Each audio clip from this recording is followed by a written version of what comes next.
मला काही उरलं नाही, मी तुझ्या अधीन झालो.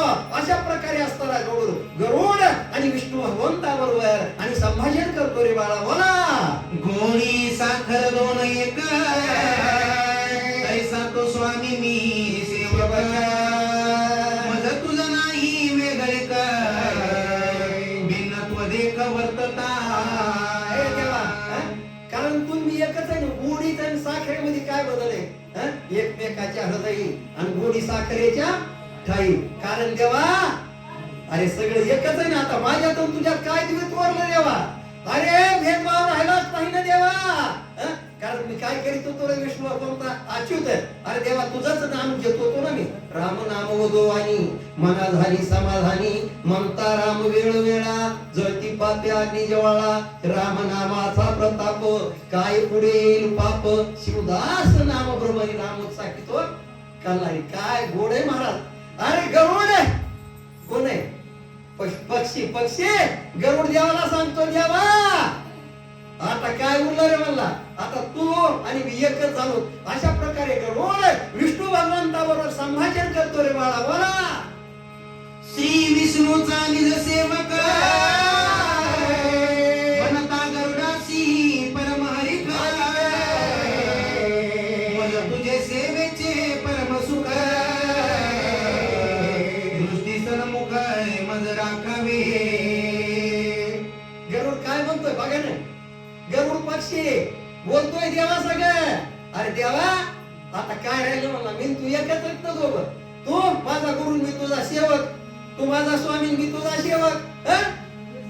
कारण तू माझा गुरु, मी तुझा भक्त. काय गोडे, काय शब्द आहेत, काय सुंदर कथा आहे महाराज.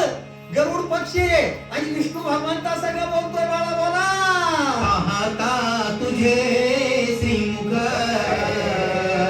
पिके होया समाधी सुख.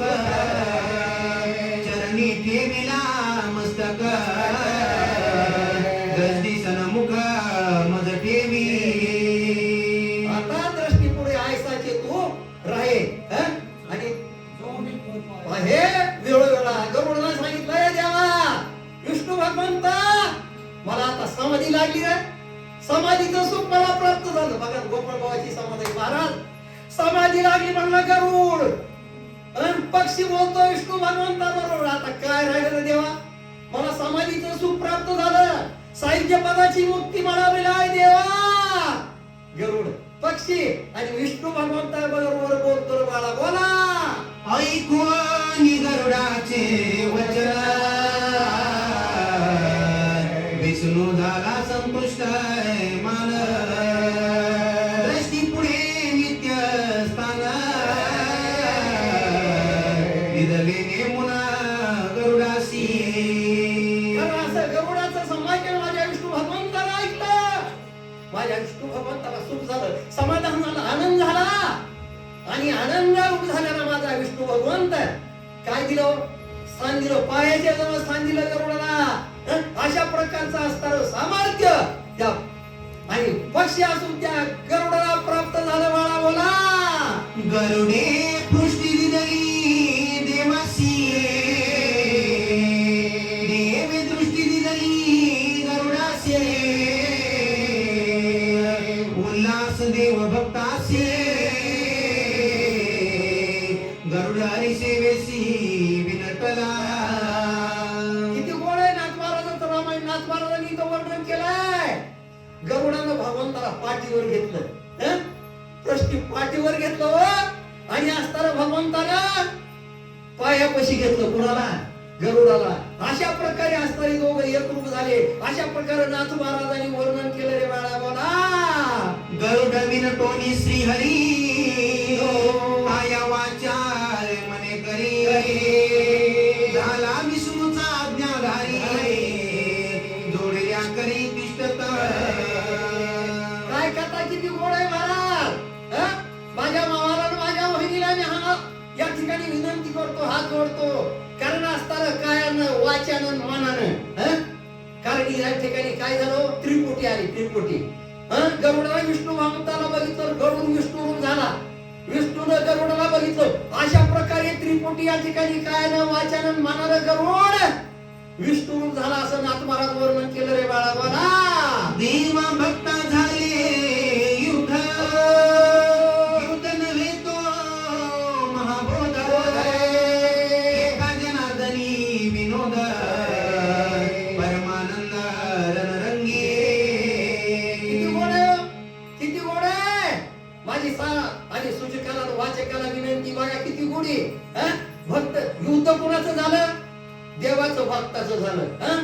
आणि या ठिकाणी नाथ महाराजांनी सांगितलं ते युद्ध नव्हतं, विनोद होता. म्हणजे विनोद शब्द वापरला. काय त्या ठिकाणी गुढी होती, साखर होती, देव होता, भक्त होता, कायाने वाचाने मनाने दोघंही एक करून चालले होते. अशा प्रकारचं युद्ध झालं बाळा. बोला. विष्णू म्हणे खगेश्वरा माझा आज्ञाधरा, तरी गिरीला जो शस्त्र संभारा, तो द्यावा सत्वरा शिवाधिकार. काय सांगितलं? पहिली आज्ञा विष्णू भगवंत गरुडाला काय सांगितले? अरे ते महादेवाचा त्रिशूळ करून टाकला, देऊन टाक म्हणले. त्या इंद्राचं वज्र त्याला परत कर, सगळे ज्याचे शस्त्रास्त्र आहे त्याला परत देऊन टाक बाळा. पहिली आज्ञा विष्णू भगवंताला आपल्या सेवकाला गरुडाला दिली रे बाळा. बोला. जी शस्त्रे त्रिलोके दुर्धरा, साहून शकती सुरासुरा, काय कापे हो रात्र, ती समग्र गिरी गेली. काय बघा ना. अरे स्वर्ग मृत्यू पाताळाच्या ठिकाणी असे शस्त्रास्त्र आहेत. अरे ते देवाधिकाला सुद्धा बघायला मिळणार नाहीत, एवढे मोठे मोठे शस्त्रास्त्र विष्णू भगवंतानं सांगितलं गरुडा. आणि ते गिळून टाकले होतो, तू ज्याची त्याला ते परत करून टाकले बाळा. अशा प्रकारे असताना माझा विष्णू भगवंत आणि त्या गरुडाला त्या ठिकाणी आज्ञा देतो रे बाळा. गंड त्रिशूळ वज्र चक्र, शस्त्रे गिरियती दुर्धरा, झाले यशाचे डोंगरा, कीर्ती सागर त्वा भरले. काय केलं? अरे सगळ्या देवाचे असणारे मोठमोठे शस्त्र तू घेऊन टाकलेस. तुझा यशाला पारावार राहिला नाही. सगळ्या जगामध्ये स्वर्ग मृत्यू पाताळाच्या ठिकाणी तुला यश, कीर्ती, वैभव, ऐश्वर्य प्राप्त झालं रे गरुडा. कोण? विष्णू भगवंत पक्षाबरोबर गरुडाबरोबर संभाषण करतो आणि अशा प्रकारे भक्ताला शाबासकी देऊ लागला असताना विष्णू भगवान. शूरवीर तू धैर्य लाथा, श्रेष्ठ यश तुझा वाटा, याही यशाच्या बांधल्या मोठा, शूरवरिष्ठा देई शस्त्रे. अरे गरुडा, यशाचे डोंगरची डोंगर तू निर्माण केले, यशाच्या मोठ्या मोठ्या मोठा बांधल्या रे बाळा तो. आता हे जी शस्त्रास्त्र तू गिळून टाकलेस, गिळण करून टाकलेस, त्या सगळ्या देवाचे, कुणाचे? महादेवाचे, इंद्राचे, सगळ्याचे प्रत्येकाला परत देऊन टाक बाळा. अशा प्रकारे असताना त्या ठिकाणी विष्णू भगवान आणि त्या गरुडा बरोबर संभाषण करतो.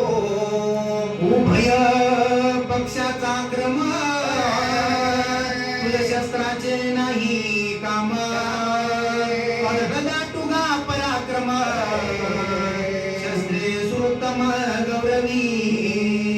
काय बघा ना, काय म्हणतो गरुड विष्णू भगवंता संग संभाषण करतो. देवा कशाला शस्त्रास्त्र? मला काय करायचे म्हणला देवा शस्त्रास्त्र? मला शस्त्रास्त्राची मला काही गरज नाही. का? हे देवा विष्णू भगवान, अरे मला तुझी प्राप्ती झाली, मला तू मिळाला ना भगवंता. अशा प्रकारे असताना पक्षी असताना गरुड आणि देवाबरोबर संभाषण करू लागतात. कुणी राहिले असतील बरं, कुणी राहिलं तर आपल्यावर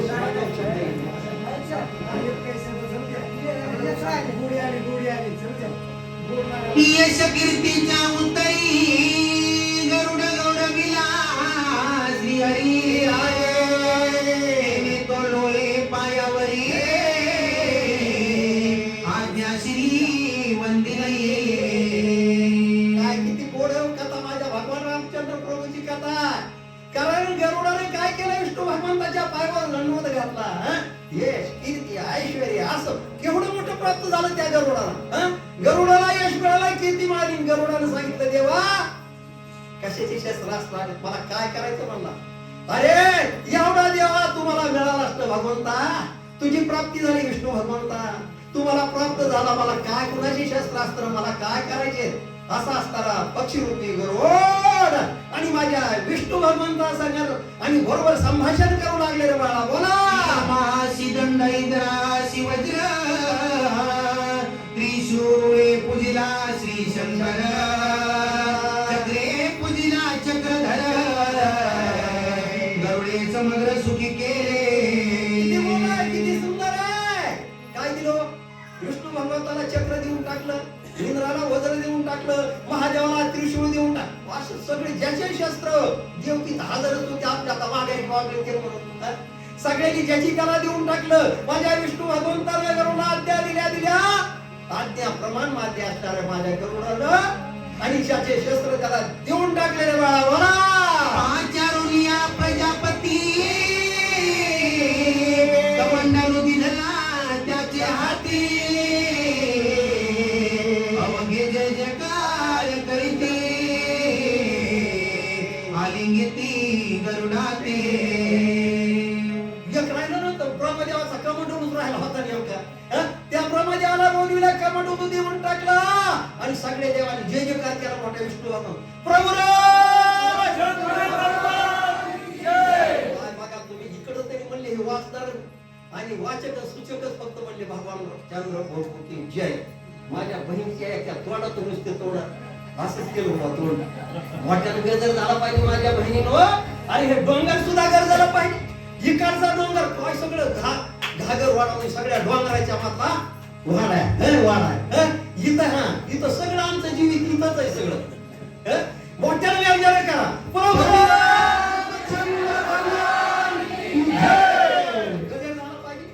देव जागा झाला पाहिजे हनुमानजी आपला आणि गोपाळ बाबा म्हणले पाहिजे.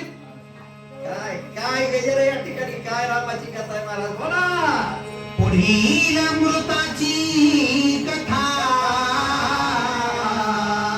इंद्र सांगे विमलता. सर्पामृत पाजिता होईल तत्वता ते विषय. किती गोड आहे, किती कथा सांगली बघा ना. आता पुढे मूळ पदावर आलो पासून कारण परमामृत होतं त्या आणि गरुड परमामृत आपल्या आईच्या आईला वचनामध्ये गुंतलेल्या वचनातून मुक्त करण्यासाठी घेऊन चालला होता. त्यावेळेस इंद्र त्या ठिकाणी विष्णू भगवंताबरोबर संभाषण करतो. देवा देवा आता जर या सर्पाने अमृत पाडलं तर त्याचे दुष्परिणाम फार वाईट होते. मग आता काय करायचं? अशा प्रकारे असताना इंद्र विष्णू भगवंताबरोबर आणि त्या ठिकाणी संभाषण करतो रे बाळा मला. सर्पासी पाजिलिया पियुषा तेही परते होय विषा. अमृता वाचून या देख निषेक मरतील. काय किती गोड आहे कथा. इंद्र म्हणतो विष्णू भगवंता देवा आता हे अमृत तर चाललं गरुडानं. हे जर सरपारी पाडलं तर त्याचं विष तयार होईल म्हणजे विष आणि सगळ्या जगाला बाधक होईल ते. सगळ्या जगाला दुःख प्राप्त होईल त्याच्यामुळं. मग असतर देवा आता काय करायचं? मग विष्णू भगवंता देवा आता ह्याचं निवारण तुम्हीच करा. त्याच्यावर काय असताना उपाय योजना करायची तुम्ही करा. अशा प्रकारे असताना इंद्र कुणाला विष्णू भगवंताबरोबर आणि संभाषण करतो रे बाळा बोला. सुरावरांची हरावया भुका देव निर्माण केले पियुका. ते सर्पामुखी होताची विषा. अमर निशेष मरतील.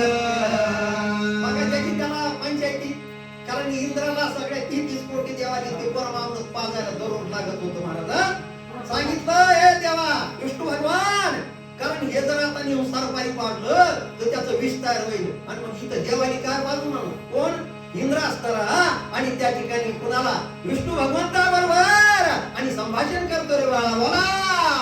अमृत दिलया सर्पाशी स्वर्गस्थ मरतील उपवासी. या लागी युद्ध केले गरुडाशी बळे अमृताशी हरावया. इंद्र असताना विष्णू भगवंता बरोबर संभाषण करतो देवा देवा देवा. हे जर अमृत घेऊन गेले कोण गरुड तर सर्पाला हे पाडलं तर त्याचं विष तयार होईल. आणि मग विद्यावानी कुठून देऊ आणि याचे किती वाईट परिणाम भोगावे लागतील. अशा प्रकारे असताना तो इंद्रदेव आणि विष्णू भगवंता बरोबर असणारे बोलू लागले बाळा बोला. तव येणे उभय पक्ष मेरी मरदो कोणी सुरासुरांची पळी शस्त्रे गिळून या सगळी निघेत काय अमृतासी. कारण म्हणले एवढे मोठे आपण 7 आवरण होते. किती? 7 आवरण. 7 आवरणाचं निवारण केलं. सगळ्या देवानी जिंकून घेतलं. सगळ्याचा या ठिकाणी असताना पराजय करून टाकला. एवढी सामर्थ्य, शक्ती, ताकद या गरुडाच्या ठिकाणी म्हणले. काय? गरुड हा मातृभक्त आहे. गरुड गुरुभक्त आहे. कारण ज्यानं आईची वडिलाची सेवा केली महाराज त्याला त्याच्या आयुष्यात काही कमी पडणार नाही. पण 80% लोक कुणी माय बापाला सांभाळायला तयार नाही. काय सगळी दुःखाची बाब आहे महाराज. त्याच्यात आणखी एक विषय सांगतो, त्याच्या पुढचं सांगतोय. शेतकरी असणारा राजा, शेतकरी माझा बळीराजा, ते तरी मायला बापाला सांभाळतो. 80% सांभाळते शेतकरी. पण नोकरीला जी लागले ना 80%, डॉक्टर, इंजिनियर, वकील, आणि मायला माय बापाला बाप. आता म्हणून ह्याच्या पुढचं माय तोंडाला आदर तुम्ही त्याला आळा घालतो. कारण हे सांभाळीतच नाहीत. कारण हे तुम्ही म्हणता हे कशावर म्हणतात? कारण मी महाराज 33 वर्ष झालं बाहेर फिरतो. तर 33 म्हणण्यापेक्षा 71 पासून फिरतो. 71च्या वयापासून म्हणजे 30 आणि हे 24 वर्ष झालं मी बाहेर फिरतो. म्हणून मला माहिती कोण कोणाला. कारण बाहेर फिरताना सगळं माहिती होतो. आणि दररोज उठलं की फिरायचा धंदा आहे. आता फिरायचा धंदा म्हणण्यापेक्षा मी माझ्या पोटासाठी फिरलो असेल कुठं, फिरत असताना आणखी कुठं, पण देवासाठी नाही गेलो देवाला कुठं. कारण ते काहीतरी पूर्वजन्मीचं पाप असेल म्हणून मी कुठं 4 धाम आणखी केले नाही. आता कशाचे होते तो 73 वर्ष रिकामं चालायचं असलं तर चालता येत नाही. तू गावात होतो म्हणते काके महाराज होते. म्हणते काय काय हरकत नाही तुमच्या थोडामध्ये परमामृताचं. अशा प्रकारची वस्तुस्थिती महाराज. तेव्हा इंद्र म्हणतो देवा विष्णू भगवंता आता काय करायचं याच्यात तोडगा तुम्हीच काढा देवा. अशा प्रकारे असणार आहे. आणि इंद्र त्या ठिकाणी विष्णू भगवंताबरोबर बोलू लागलेले. बाळा बोला तव विष्णू सुबुद्धी तत्वता युधी गरुडन न जिंकिता यासी केले दृढाप्तता सूर्यकार्यता साधावया. किती गोड आहे कथा, किती चांगली. कारण असताना विष्णू भगवंताने गरुडाला जिंकलं नाही. बघा किती गोड आहे. काय त्याच्यावर मान टाकून सुदर्शन चक्र टाकला असतं ना गरुडाला. काय देवाला काही करू शकतो. कारण पण त्यानं जिंकलं. कशाने जिंकलं? चक्र त्याने घेऊन टाकलं. पण पुन्हा कसं जिंकलं विष्णू भगवंतानं? कुणाला? गरुडाला अधीन करून घेतलं. गरुडाला आपल्या अधीन करून घेतलं. म्हणला गरुड म्हणला देवा. गरुडाला म्हणले काय मागायची ते माग तुला. गरुड म्हणतो देवा तुझ्याजवळ काय म्हणला तूच मला माग मी तुला देतो. कशावर म्हणला? चिंतन होतं. चिंतन शक्ती होती. मात्र पित्र ह्याच्यावर बोललो मी आता. आईचं वडिलाचं प्रेम होतं गरुडावर. गुरुचं प्रेम होतं. काय किती गोड आहे कथा महाराज. म्हणून विष्णू भगवंत सुद्धा आणि त्याला जिंकू शकला नाही. एवढे सामर्थ्य आईच्या वडिलाच्या आणि सेवेमध्ये महाराज. आई वडिलांची सेवा प्राप्त करून घ्यायची असेल काय करा महाराज. आई वडिलांना विसरू नका. माझ्या बहिणीला असेल, माझ्या भावाची माझी विनंती असेल. पण आता माझ्या बहिणीला विनंती करताना सांगत आपल्या सासू सासऱ्याला आपल्या आई वडिलांसारखं जपा. जर तुम्ही तुमच्या सासू आणि सासऱ्याला आई वडिलांसारखं जपलं नाही, जर आई वडिलाप्रमाणे तुम्हाला मानलं नाही, पण तुमच्या आईला तुमच्या वडिला सुद्धा तुमची भावजाई ती जागा दाखवल्या राहणार नाही. याच्यासाठी तुम्ही काय करा असताना सासऱ्याचं सासूचं आपले आई वडील समजून त्यांचं संगोपन करा. अशा प्रकारे मी या ठिकाणी विनंती करतो. आणि